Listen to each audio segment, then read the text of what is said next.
Oui, je sais. Vous reconnaissez très bien cette ambiance qui réchauffe à n'en point douter votre petit cœur de joueur. Et laissez-moi vous dire que vous êtes bel et bien tombé sur la bonne vidéo pour venir chatouiller votre nostalgie encore douloureuse d'un chapitre ô combien exceptionnel de votre vie de gamer. Alors prenez dans vos bras votre nostalgie et profitez de ce voyage par substitution. Quand je suis arrivé à la fin de Red Dead Redemption 2, j'ai compris le message du jeu sans jamais ne m'être posé la question pendant l'aventure. En fait, pour être tout à fait honnête, c'est que je n'ai pas vraiment eu besoin de réfléchir à la narration. Qu'elle soit environnementale ou cinématographique, c'était tellement juste que sa souplesse m'a laissé une marque qui n'a pris son sens qu'une fois mon âme blessée par la perte. J'ai alors vu mon aventure défiler comme une évidence, le message était clair et limpide. D'une évidence absurde tant c'était logique. Après tout, c'était littéralement dans le titre du jeu. Mais afin de mieux comprendre le message que je veux vous transmettre, laissez-moi revenir aux origines, le point de bascule de toute cette tragédie. L'histoire commence à la fin de la guerre de sécession, quand les pionniers et les aventuriers se lancent vers l'ouest. La loi n'existe encore que dans le canon des revolvers, les fusillades en plein jour et les duels tout comme les braquages rythment la vie quotidienne.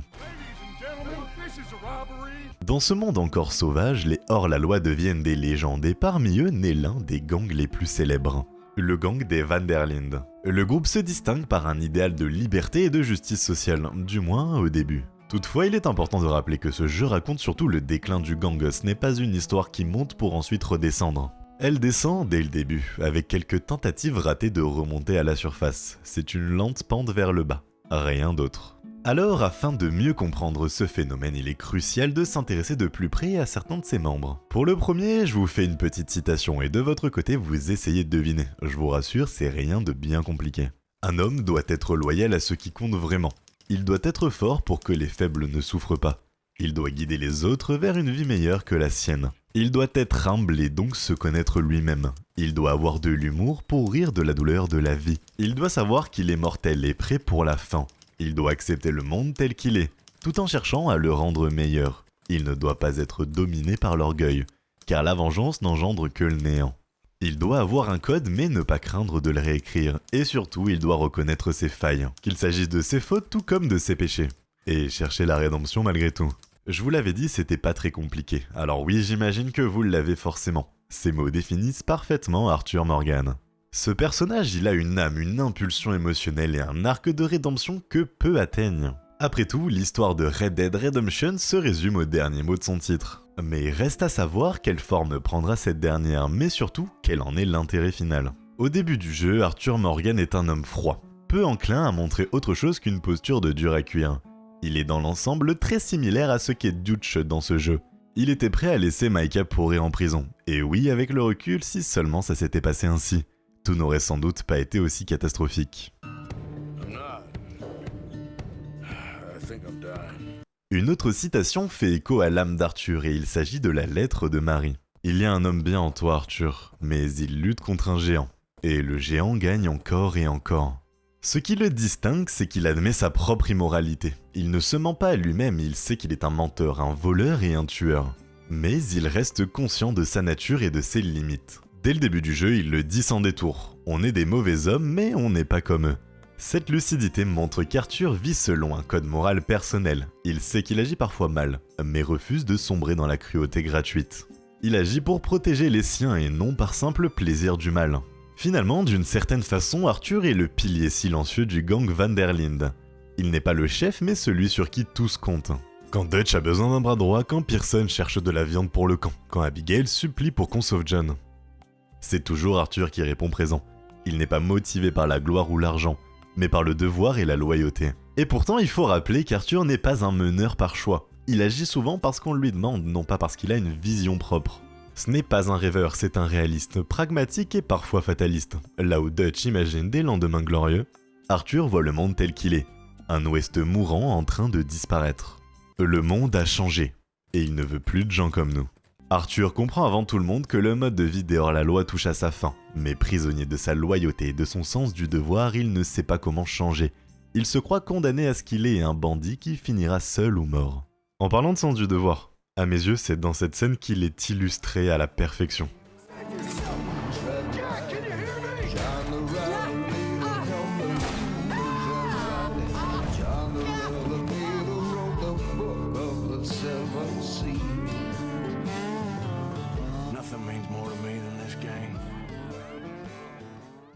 Cependant, cette conscience de son propre déclin nourrit une autre vertu, qui n'est autre que la compassion.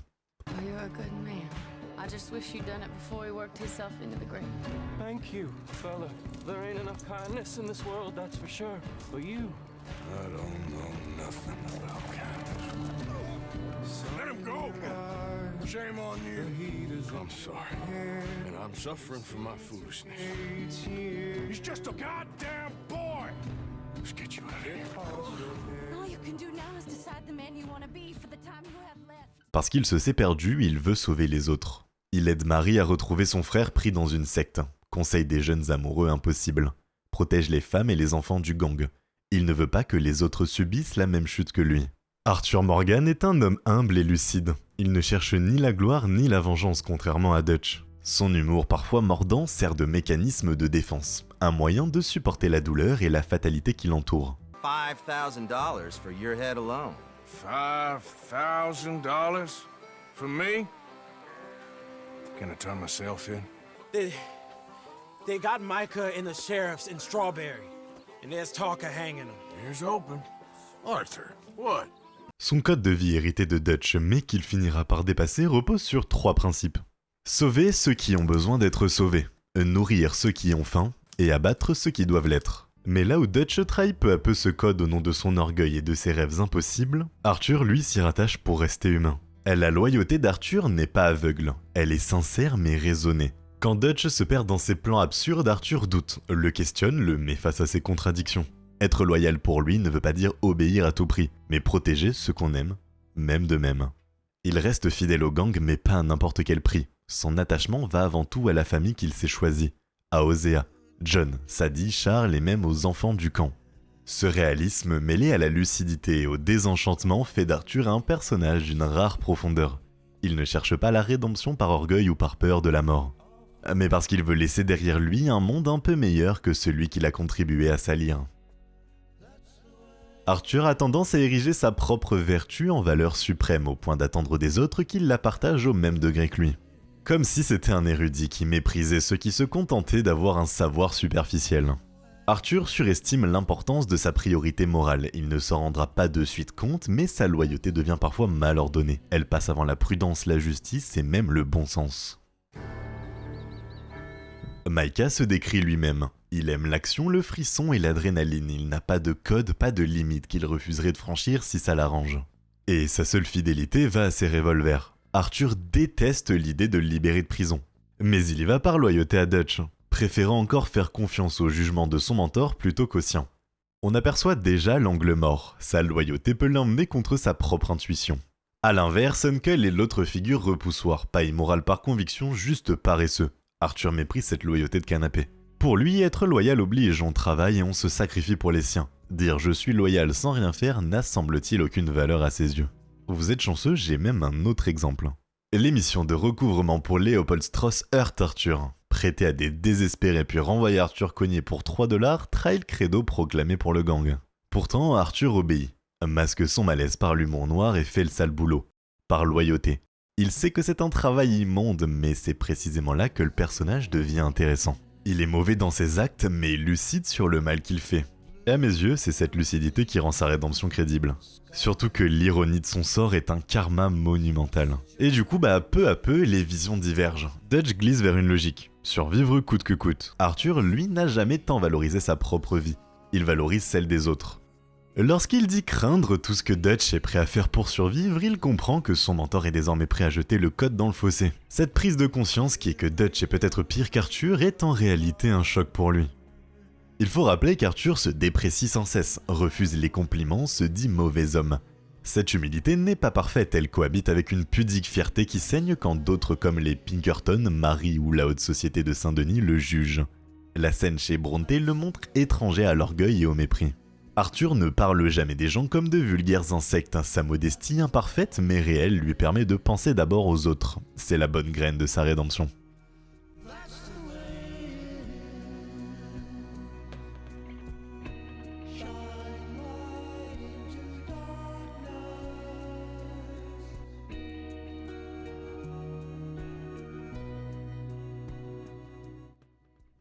Ces notes montrent un Arthur qui apprend à reconnaître le bien chez les autres. C'est une condition pour le reconnaître en soi. Il n'a pas cru en Dieu, ni en l'amour, ni en la bonté, faute de les avoir connus. La loyauté à Dutch lui a donné sens et direction. L'expérience du bien chez les autres va quant à elle lui donner une toute autre boussole. There is also love and beauty.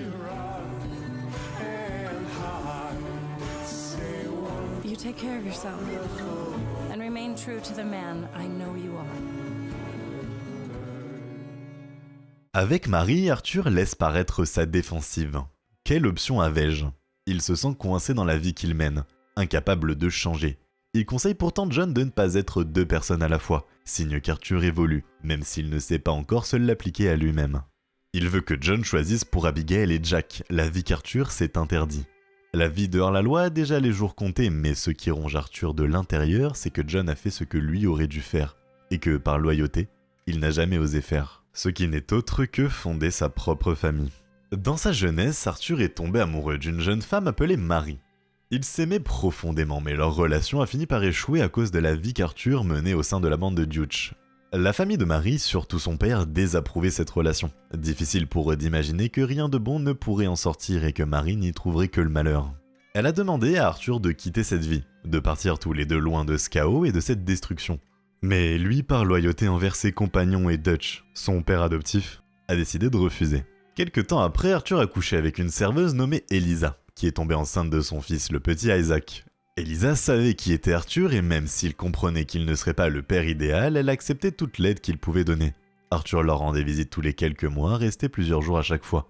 Jusqu'au drame. Un jour, en arrivant chez eux, il a vu 2 croix plantées à l'extérieur. Il a compris immédiatement. Plus tard, il a appris qu'ils avaient été tués par des voleurs pour la misérable somme de $10. Cet événement a endurci Arthur, il a tourné le dos à ses souvenirs et s'est plongé davantage dans la vie de criminel pour ne pas affronter une douleur trop grande. Dans le jeu, Marie réapparaît. Ils essaient de se redonner une chance et on voit alors un Arthur maladroit, sans la confiance qui le caractérise d'ordinaire. Presque un protagoniste d'une comédie romantique, mais la fin, elle, n'est pas belle. Marie, navrée de l'état de sa vie, lui demande s'il est trop tard. Arthur lui avoue qu'il voudrait fuir avec elle, mais qu'il ne le peut pas. Qu'il doit s'occuper de la bande, qu'ils ont besoin d'argent. Il lui promet que sitôt l'argent obtenu, ils partiront ensemble. Plus tard, Arthur reçoit une lettre d'adieu de Marie. Elle sait qu'il n'abandonnera jamais la bande, c'est sa raison de vivre. Et s'excuse du résultat de leur histoire, comme si c'était sa faute. Ce sera la dernière fois qu'il aura de ses nouvelles. When we were both young, not because I don't like it, but because I care for it far too much and it reminds me too much of you. I hope one day you will find some people in love who can use this, for it kept me thinking of you all these years. And I hope by returning it to you, I can finally be free. Goodbye, Mary. Arthur ne dirige pas comme Dutch. Il mène par l'exemple. Il est le premier à se mettre en danger quand d'autres foncent tête baissée. Il est aussi attentif aux plus jeunes et aux plus fragiles. Il rassure, porte et protège. C'est littéralement le rock du groupe, loin d'être son stratège. Tenez, le braquage de Saint-Denis, censé financer le rêve de Tahiti, tourne au désastre, révélant à quel point le gang est devenu maladroit et prévisible. Les pertes s'enchaînent. Osea d'abord,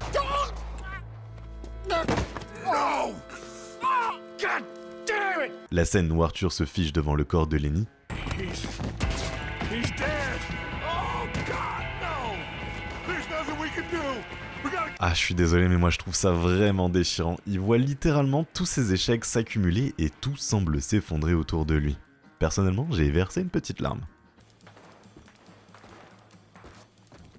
Et c'est justement à cause de tout ça qu'Arthur semble être le seul à pratiquer autant que possible la prudence. Il essaye de raisonner, d'évaluer, de choisir le moindre risque dans un monde qui ne vit que de chance, d'adresse et un peu de bêtises.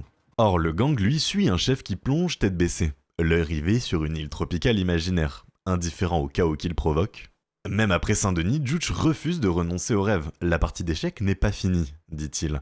Arthur, lui, veut sauver des vies, pas gagner la partie.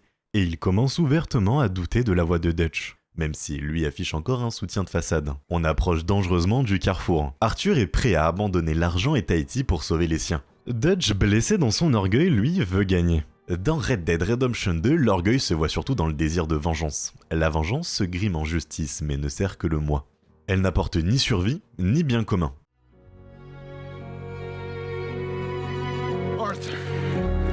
family. Arthur, get the hell out of here and be a goddamn man. You're my brother. I know. Goddamn you bastards! Le vieux Dutch, lui, disait que la vengeance était un luxe qu'on ne pouvait pas se permettre. Et on le voit quand Dutch justifie son plan fumé autour de leur confédéré en le peignant comme un héritage pour la mort de son père il y a 35 ans. Arthur, lui, ne cède pas à ce vice s'il estime mériter ses malheurs. Il garde peu de rancune et s'attache au vivant plus qu'au compte à régler. Il le dit à un jeune homme en deuil. La vengeance est un jeu d'idiot. Ironie amère, à son retour au camp, Dutch prépare justement une vengeance, tout ce qu'il disait ne pas faire. Pour alléger ce récit bien sombre, les développeurs mettent en avant l'humour sec d'Arthur. Ironie, vanne cinglante et autodérision. See, Arthur? Ain't that dumb? Next time, let the wolves eat all your brain. Then you'll be a genius. Do something, please! Do what? Fight this mob? We must begin. They'd eat me alive. How you feel? Stronger for sure. But not strong enough to work. Chez lui, la blague n'est pas un masque pour fuir ses émotions. Elle exprime ce qu'il pense vraiment. Parfois crûment, parfois contre lui-même. Savoir rire de soi est un signe d'humilité après tout. Et je dirais même que c'est l'inverse de l'orgueil. Plus la confiance d'Arthur en Dutch s'érode, plus son sarcasme affleure face à une situation qui dégénère. Dès le début, le jeu annonce la fin de l'ère des hors-la-loi. Arthur réaliste le sait, ils ne pourront pas vivre ainsi indéfiniment. Face au Pinkerton, il réplique « On va tous mourir, certains plutôt que d'autres ». Il n'idéalise pas sa survie, il regarde devant et accepte son sort. Après Saint-Denis et Guarma, il est prêt à lâcher l'argent et Tahiti pour sauver des vies. Là où l'orgueil de Dutch veut encore gagner la partie. En sortant du cabinet, Arthur entend des échos. On ne peut pas changer le passé, seulement aller de l'avant. La mission est simple, agir bien maintenant pour ceux qui peuvent encore être sauvés. Cette scène du médecin est un carrefour des plus importants dans l'histoire. Qui Arthur veut-il être pour la fin du voyage? Oui, on peut mépriser une rédemption déclenchée par la mort annoncée. Pourtant, le choix n'en est pas moins réel. Je m'explique. Beaucoup devant l'abîme empire. Arthur, lui, change de cap. Il sait que ses jours sont comptés, et cela le pousse à faire le bien. La manière la plus directe d'y parvenir, c'est d'aider quelqu'un qui suit les mêmes pas que lui. I understand.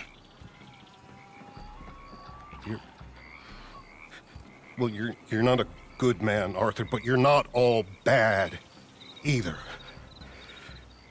Everything will be... Your journey, your path will be just fine. I'm worried my path is coming to an end, Mr. Swanson. Maybe. I felt that way for a long time about myself, I mean, but you'll do what's right. I don't know about that. I do. Save who you can and let the rest rot. And look after yourself. Maybe. We'll see. You do see. You just can't quite admit it to yourself. All aboard! Be well, Reverend. All aboard! You too, Arthur? Sure. Good luck out there. You lived your life like a man, Arthur, and you turned into a good man. If we were all like you, things might have turned out differently.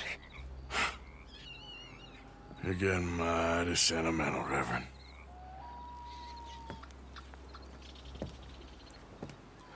C'est pourquoi au détour d'un moment à part, il dit à John que quand le moment viendra, il doit tout prendre et partir avec Abigail et Jack. Loin de la bande. John hésite. Et la loyauté dans tout ça. Mais Arthur connaît déjà la réponse. Eux ont été loyaux. Ils n'ont pas changé, ils ont sacrifié tout pour la bande. Et regarde où ça les a menés. Ainsi, John devient le moyen le plus direct pour apaiser la conscience d'Arthur et ce dernier s'assure que quoi qu'il arrive, John fera ce qu'il aurait dû faire. Arthur tente aussi de se racheter à bien d'autres moments. Par exemple, dans cette mission secondaire où il aide Beau et Pénélope, deux amoureux qui essayent de fuir leur famille pour vivre ensemble. D'une certaine manière, il aide son moi du passé.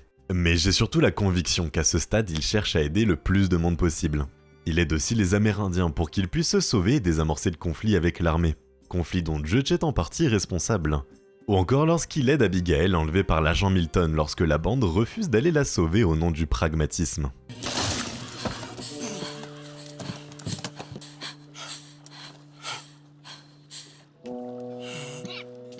Horrible man.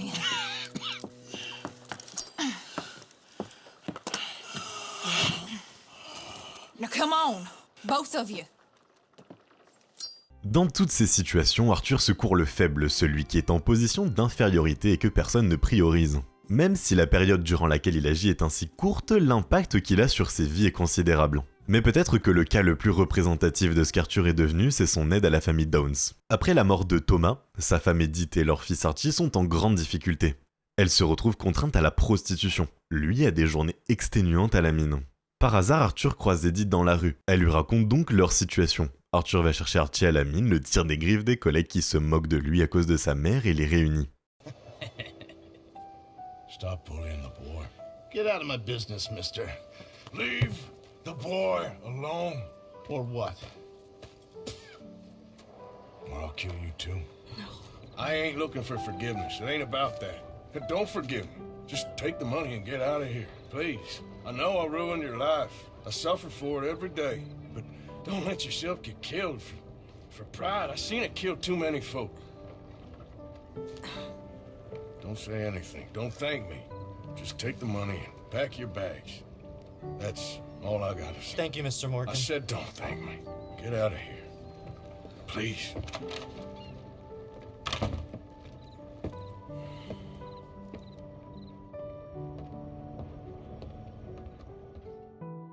Il ne cherche ni les remerciements ni le pardon. Il veut juste faire le peu de bien avec le peu de temps qu'il lui reste. Arthur répète qu'il n'est pas un homme bien. Avant, il s'en accommodait tant il se disait irrécupérable. Ses mauvais actes pesaient moins. Son humilité défensive devient ainsi une vraie humilité. Reconnaître ses fautes et sa capacité même modeste à s'élever pour aider.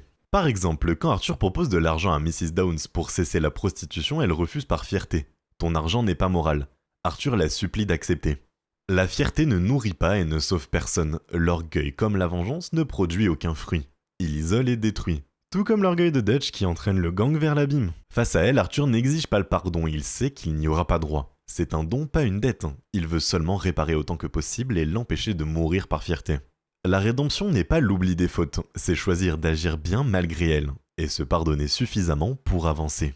Revenons rapidement à Dutch, ça fait longtemps que je l'ai pas critiqué, ça me démange. Son code nourrir ceux qui ont faim, sauver ceux qui doivent l'être, a été dévoré par l'orgueil et les rêves de grandeur. Arthur, lui, commence à réévaluer ce code. Il annule des dettes, aide une veuve et un déserteur, protège une femme perdue à Hansburg. Il n'a plus que ça en lui. Il refuse désormais de broyer les faibles pour le bien du gang. Tout ça pour en arriver à la conclusion que nous avons passé des dizaines d'heures avec lui à explorer ce monde immense, vécu la tragédie de ce protagoniste ô combien charismatique. Il n'est pas difficile d'ailleurs de verser une larme pendant la durée de son épopée. L'histoire d'Arthur Morgan, ce n'est pas celle d'un homme qui fait le mal pour le plaisir, mais bien celle de quelqu'un qui ne lutte pas contre ceux d'en face, mais par amour pour ceux derrière lui. Et c'est d'autant plus triste qu'au final, tout ce pourquoi il s'est battu n'a servi à rien. Dutch n'était pas ce leader qui voulait le bien des siens. Les compagnons n'ont pas maintenu la loyauté qu'Arthur leur portait, et cette idée de société libre qu'il désirait n'est jamais advenue. Arthur a poursuivi toute sa vie un rêve de paix, sans savoir que non seulement lui ne la connaîtrait pas, mais que probablement aucun de ses amis n'y parviendrait. Pourtant, il essaie de réparer ses erreurs et sauve au moins John pour que celui-ci vive la vie qu'Arthur ne connaîtra jamais.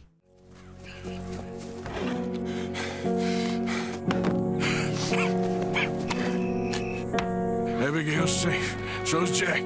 Thank you, brother. I want you to not look back.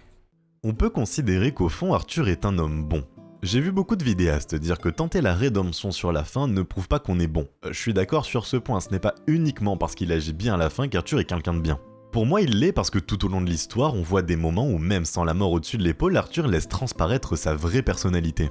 On dit souvent que pour connaître quelqu'un, mieux vaut regarder ce qu'il fait plutôt que ce qu'il dit. Le bilan d'Arthur n'est pas glorieux.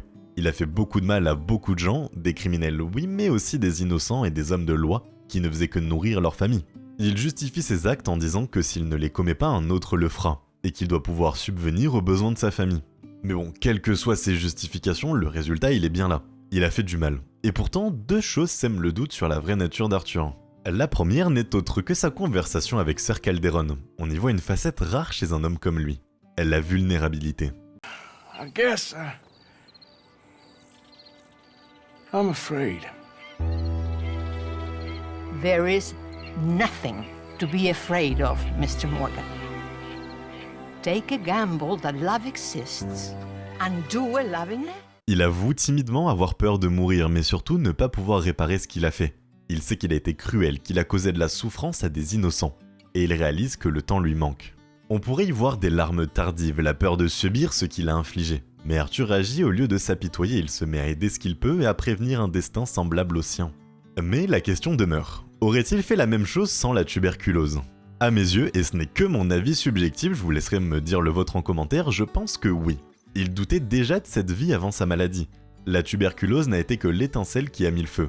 Le cataclysme qui l'a forcé à passer à l'action. Mais tôt ou tard, il serait arrivé à cette conclusion, j'en suis persuadé. La deuxième chose, c'est sa vision de la vengeance. Étonnamment, Arthur rejette la vengeance, il la qualifie de jeu d'idiot, un jeu où personne ne gagne. Tout au long du récit, il met en garde Juge, s'il veut se venger, Arthur ne le suivra pas. C'est étrange, non ? Il peut supporter des dommages collatéraux lors d'un braquage, mais il refuse une vengeance qui, parfois, paraît même méritée. Parce que la vengeance, c'est une violence évitable. Dans la vengeance, la violence est une fin, non un moyen, et ce cycle ne s'arrête jamais.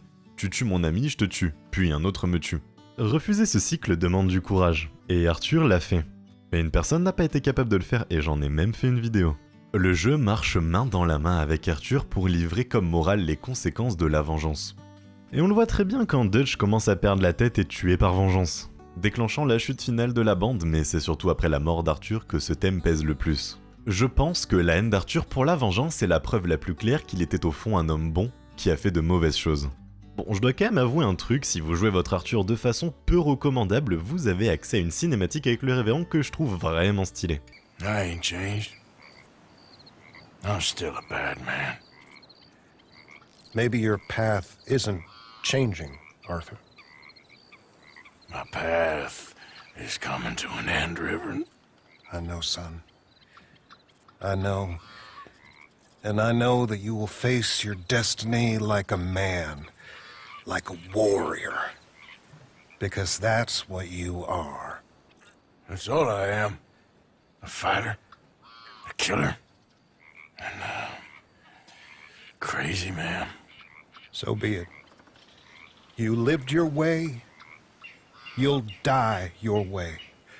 But in the time that you have left, don't compromise. And you'll do everything that you have to do just fine. We'll see.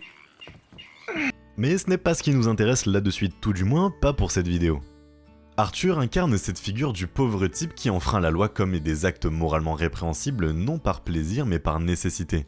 Il nous fait un peu comprendre comment les circonstances moulent un caractère et un destin. Et par-dessus tout, il nous pousse à compatir avec ceux qui n'ont pas eu notre chance. Dans une autre vie, Arthur aurait été un père de famille. Travailleur honnête, peut-être même du genre à épargner une mouche. Mais il n'a pas seulement été victime du hasard, il a été victime d'un homme qui l'a exploité à son profit. C'est pour ça que j'aime beaucoup Arthur Morgan, il est un personnage qui au premier abord peut paraître un peu terne et borné, mais dont on découvre rapidement les multiples couches. À l'agonie, Arthur répète qu'il a tout donné. Il meurt tourné vers l'est, vers l'aube non plus vers l'ouest des souvenirs, mais vers un nouveau jour qu'il offre aux autres.